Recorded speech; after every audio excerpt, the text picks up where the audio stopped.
अगर गृहस्थ में है तो पराई स्त्री का काम भाव से न तो दर्शन करेंगे, न संभाषण करेंगे, न स्पर्श करेंगे।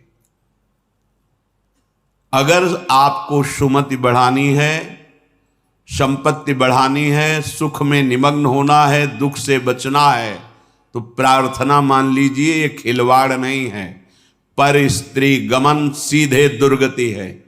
जो कानून है वो कानून है, ये भगवत कानून है, वैदिक सिद्धांत है। और हमारा मन जब तक सिद्धांत से नहीं चलेगा तब तक भले कोई बाहर दंड दे ना दे, हमारा हृदय हमको दंड देगा, जलाएगा। ऐसी परिस्थिति पैदा होगी कि आप जलते रहोगे बिना किसी कारण के। प्रार्थना है ये मन के बहकावे में और ऐसे लोगों का संग जो कि अरे मनोरंजन है, ये मनोरंजन नहीं, तुम्हारा सर्वनाश है। क्या कमी थी रावण में? महान देववंदित पुलस्त जी का अंश है, पुलस्त जी के अंश से प्रकट हुआ। विश्रवा जी, पुलस्त जी ही ने अपना दूसरा रूप धारण किया। वैसे भी पुत्र को आत्मा ही कहते हैं। ऐसे पावन वंश में परम पवित्र ब्रह्म ऋषि है पुलस्त जी, और तपस्या में अद्वितीय है रावण। साक्षात ब्रह्मा जी प्रकट होकर जो तुम्हारी इच्छा हो वरदान मांगो।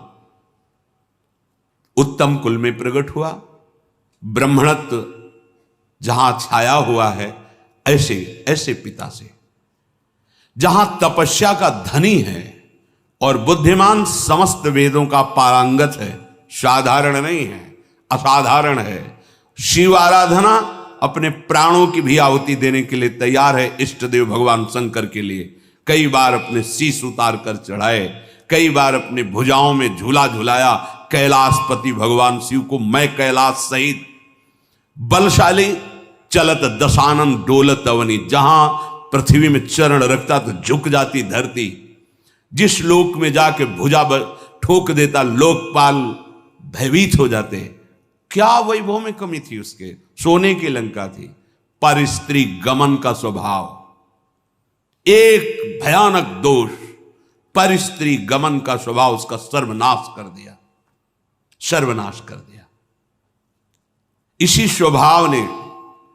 और उसमें जो भी आप ढूंढो सब कुछ मिलेगा उसमें। बहुत ही प्रवीण, बहुत ही बलशाली, प्रताप सब कुछ अंदर था। एकमात्र दोष, आग लग गई पूरे वैभव में, पूरी उसकी पवित्रता में।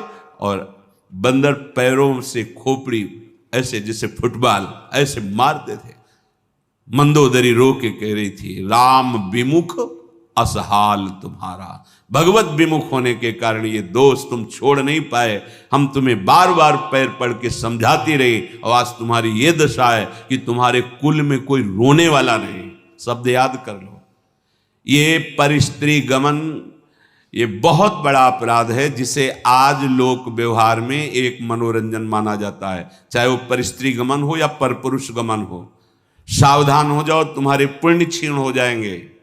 सावधान हो जाओ, तुम्हारी आयु नष्ट हो जाएगी और तुम्हारी बुद्धि भ्रष्ट हो जाएगी, और तुम अंदर से ऐसे अपराध करोगे कि भयभीत बने रहोगे। देख लेना, ये परिणाम लिख लो।